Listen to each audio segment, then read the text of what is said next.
পরিকল্পনার অংশ হিসেবে গত সেপ্টেম্বর মাসে 1,05,000 টাকায় একটি বিদেশি রিভলভার ও কার্তুজ ক্রয় করে এবং নেপালে পলায়নের উদ্দেশ্যে নেপালের নন অন অ্যারাইভাল ভিসার জন্য অনলাইনে আবেদন করে এবং 13 তারিখের বিমানের টিকিটও ক্রয় করে।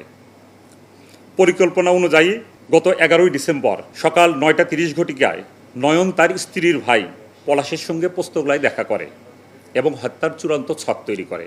দুপুর আনুমানিক 12 ঘটিকার সময় রাজধানীর পুরান ঢাকার সূত্রাপুর থানাধীন শ্যামবাজার এলাকায় মাওলাবক চক্ষু হাসপাতালের সামনে ব্যবসায়িক বিরোধের জেরে শ্যামবাজার কাঁচা বাজার মালিক সমিতির সাবেক সভাপতি ও মশলা ব্যবসায়ী আব্দুর রহমান বয়স 55কে গুলি করে হত্যা করা হয়। এই ঘটনায় ডিএমপির সূত্রাপুর থানায় একটা হত্যা মামলা রুজু হয়। সেই মামলা নাম্বার হলো 7 তারিখ 11/12/2025 খ্রিস্টাব্দ, ধারা 302/34 পেনাল কোড। ঘটনাটি বিভিন্ন গণমাধ্যমে প্রচারিত হলে এলাকায় ব্যাপক চাঞ্চল্যের সৃষ্টি হয় এবং র্যাব আসামিদের গ্রেপ্তারে তাৎক্ষণিকভাবে গোয়েন্দা নজরদারি বৃদ্ধি করে।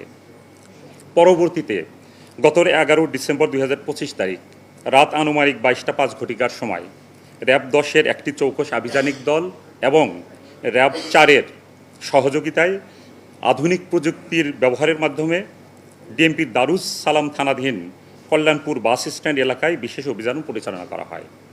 অভিযানের চাঞ্চল্যকর এই হত্যা মামলার প্রধান আসামি এমামুল এহসান নয়ন, বয়স 46, পিতা রহমতুল্লাহ, সাং শ্যামপুর, থানা কদমতলী, ডিএমপি ঢাকা এবং তার সহযোগী অয়ন গাঙ্গুলি পলাশ, বয়স 44, পিতা মৃত নরেশ গাঙ্গুলি, সাং শাহপরান, থানা দাউদকান্দি, জেলা কুমিল্লা।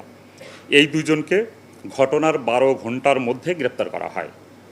গ্রেপ্তারের পর আসামি এমামুল এহসান নয়নকে জিজ্ঞাসাবাদে ডিএমপির শ্যামপুর থানা এলাকা হতে একটি বিদেশি রিভলভার, 20 রাউন্ড তাজা কার্তুজ ও হত্যাকাণ্ডে ব্যবহৃত 2টি ফায়ার করা কার্তুজের খোসা উদ্ধার করা হয়।